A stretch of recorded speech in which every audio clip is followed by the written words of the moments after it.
Imbechukotai telechu, si vous allez d'après mes lois, vet mitzvotai tishmeru, et mes commandements vous gardez, va sitem otam et vous les ferez. Rashi sur place est extrêmement intéressant. Il nous explique que imbechukotai telechu, il s'agit de amal à Torah. Vous devez vous investir dans l'étude de la Torah. Amal, ça veut dire avec une difficulté, en tout cas en s'investissant énormément au plus loin possible que l'on puisse faire. Ça, c'est imbechukotai telechu. Donc, étude de la Torah au maximum de ses possibilités. Et ensuite, vet mitzvotai tishmeru. Et cette étude de la Torah, elle est bien sûr pour garder les mitzvot et faire les mitzvot. Va sitem otam et les réaliser. Ici, donc, on voit un processus d'éducation, pratiquement. On étudie la Torah à fond, au maximum de nos possibilités, pour réaliser les mitzvot. Comme ça, on sait les réaliser, et c'est la volonté d'Hachem. Et à ce moment-là, il y a un déluge de bénédiction. Venatati gishmechem beitam, et je donnerai les pluies en son temps, etc. Par contre, si jamais on ne le fait pas, on le néglige, alors, ce sera le contraire. Et l'épée passera. On voit que ce terme d'épée revient plusieurs fois.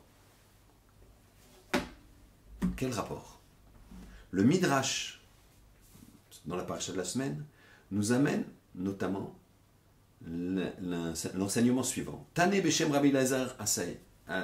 On enseigne au nom de Rabbi Elazar. Asayif ve Sefer, l'épée et le livre, Nitnu Mechurachin. Ils ont été donnés liés ensemble. Min Hashamaim des cieux. Et dit le Midrash Amar Lahem Akadosh Baruch Hu. Il leur a dit à Kadosh Baruch Hu, Bnei Israël, Im shemartem ma shekatuv basefer ze, et si vous gardez ce qui est marqué dans ce sefer, Ariatem nitzolin min hasaif, vous serez sauvés de l'épée. Veim lav, et sinon, ça sera le contraire. C'est pour ça qu'on voit dans la Gemara Sanhedrin, Daf Tzadik Dalet Amud, Bet, Amar Rav Yitzhak Nafra, il a dit Rav Yitzhak le forgeron. Chovel Ol Shen Sancheriv, le Ol, le joug, le danger de Sancheriv, roi babylonien qui est venu avec des dizaines de milliers d'hommes, centaines de milliers, pour conquérir Yerushalayim.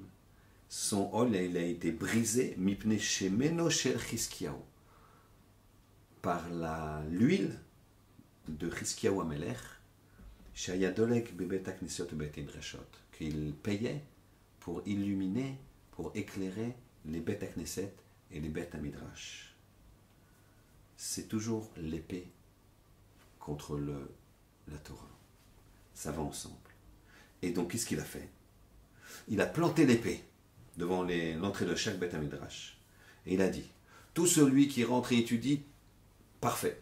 Mais celui qui ne rentre pas, il mérite d'être coupé par cette épée. C'était l'image pour montrer que quoi?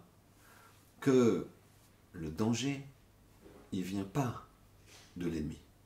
Il vient du manque d'observance de la Torah, d'étude de la Torah.